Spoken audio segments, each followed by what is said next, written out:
তো hello everyone, welcome back to my channel, welcome back to my another blog.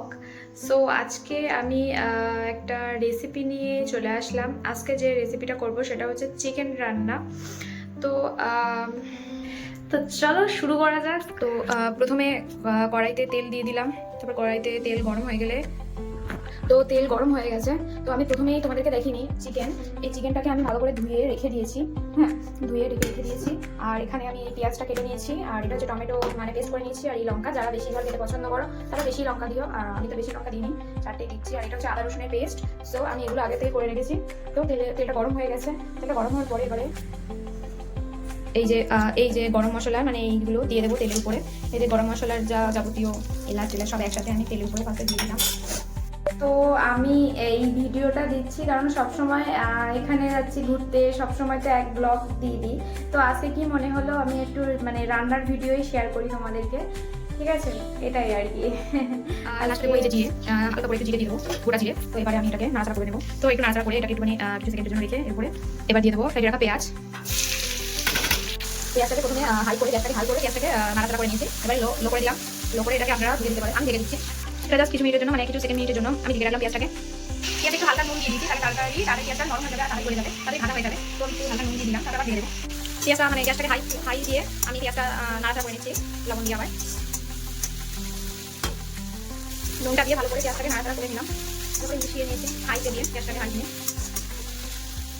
তো আমি আবার লোতে দিয়ে দিলাম, লোতে দিয়ে ভালো করে নাড়াচাড়া করে ভালো করে মিশিয়ে আমি আবার লোতে দিয়ে ঢেকে দেবো, যাতে করে পেঁয়াজটা থেকে উপর থেকে তেলটা মানে উপরে ভাজতে থাকবে। তো আমি কিছুক্ষণের জন্য আমি ঢেকে দিলাম, তেলটা উপরে উঠে যাবে, তখন পেঁয়াজটা ভালো সিদ্ধ, পেঁয়াজ থেকে তেল উপরে উঠে গেছে। তো পেঁয়াজ ভালো করে সিদ্ধ আর ভাজা হয়ে গেছে। দেখুন আমরা সুন্দর করে পেঁয়াজটা ভালো মানে ভাজা হয়ে গেছে, সুন্দরভাবে ভাজা হয়ে গেছে। এবার এটা দিয়ে দেবো এই যে পেস্ট করে রেখেছিলাম আদা রসুনের, সেটা আমি এটা দিয়ে দিচ্ছি। দিয়ে এবারে এটাকে নাড়াচাড়া করে নিলাম।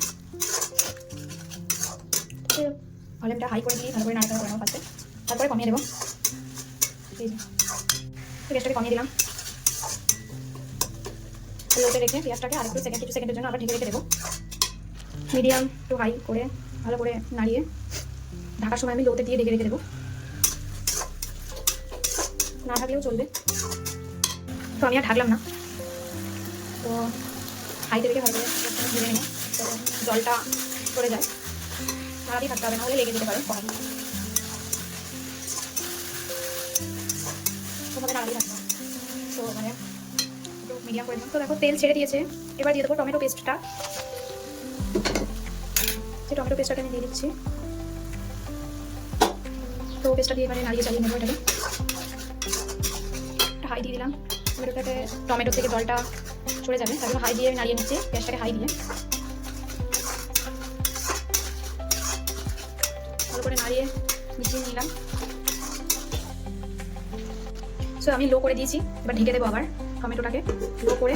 তেলটা উপরে ওঠা না পর্যন্ত আমি রেখে দিলাম, তেলটা উপরে যেই উঠে দেবে তখন আবার মশলাগুলো দিয়ে দেবো। গুঁড়ো দিয়ে দিলাম হাফ টেবিল চামচ তোমার কাশ্মীরি লঙ্কা দিয়ে গুঁড়ো দিয়ে দিলাম, আর হাফ টেবিল চামচ ধনের গুঁড়া দিয়ে দিলাম। তো আর দিয়ে দিলাম হাফ টেবিল চামচ চিকেন পাউডার। তো হাফ টেবিল চামচের একটু বেশি দিয়ে দিলাম, কারণ যেহেতু এতে 1 কিলো চিকেন মাংস আছে, তার জন্য আমরা এরকম মশলা ইউজ করছি। 500 মাংস থাকলে আরও কম মশলা ইউজ করবেন আপনারা। যেহেতু আমি এখানে 1 কিলো মাংস রেখে দিই, 1 কিলো মাংস আছে, তার জন্য আমি এই মশলাগুলো ইউজ করলাম। হাফ টেবিল চামচ মশলাগুলো ইউজ করেছি। হাফ টেবিল চামচ হলুদ গুঁড়া দিয়ে দিলাম, আর পরিমাণ মতো নুন দিয়ে দিচ্ছি। যে যেমন নুন খেতে ভালোবাসেন ঠিক তেমনভাবে নুন দিয়ে দেবো, আমি তো এইভাবেই নুন দিচ্ছি। তো টমেটো থেকে তেল চলে এসেছে, এবার দেবো আমরা এই মশলাগুলো। তো মশলাগুলো দিয়ে দিয়েছি। তো মশলা দিয়ে ভালো করে নাড়িয়ে চালিয়ে এবার একটু জল দিয়ে হালকা করে একটু জল দিয়ে একটু নাড়িয়ে নেবো আবার। তো এবারে লোতে দিয়ে এবারে ঢেকে মশলাটাকে তেল উপরে ওঠা না পর্যন্ত আমরা এইভাবেই রেখে দেবো থালাটাকে ঢেকে। তো থাক 1 মিনিটের জন্য। তো মশলা থেকে তেল চলে এসেছে, এবার দিয়ে দেবো আমরা চিকেনটাকে।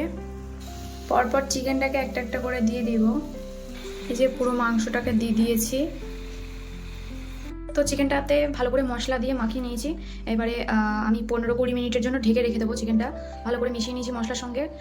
এবারে ঢেকে দিলাম, জাস্ট 15 মিনিটের জন্য ঢেকে রেখে দিয়েছি। 15-20 মিনিট রেখে দেবো।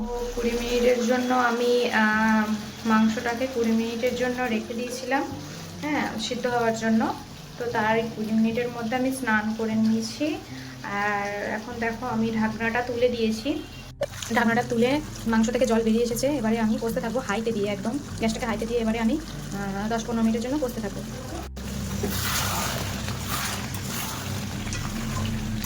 একদিকে জল গরম করতে বসিয়ে দিয়েছি, এটা কষে নেবো 10 মিনিট মতো।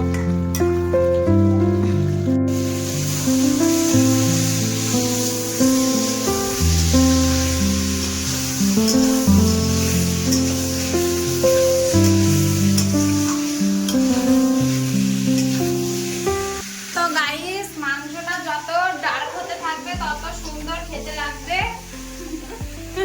মাংস কষা হয়ে গেছে, এবার এই গরম জলটা আমি এতে দিয়ে দেবো।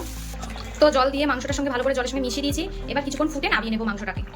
তো এই 4টে লঙ্কা আমি দিয়ে দিচ্ছি জলে, ফুটছে, এবার মিশিয়ে নিয়েছি। তো হতে থাকুক মাংসটা। তো গাইস, এবারে আমি এই গরম মশলাটা দিয়ে নামিয়ে দেবো। এই দিয়ে দিয়েছি চারিদিকে ছড়িয়ে, এবার এটাকে নাড়িয়ে নেবো। বন্ধ করে দিচ্ছি গ্যাসটাকে। আমি একটু কমই গরম মশলা দিলাম, যে যেরকম গরম মশলা দিতে পারে। তো হয়ে গেছে আমার মাংস রেডি। আজকের মতো ভিডিও এই পর্যন্ত। তো টাটা, বাই বাই।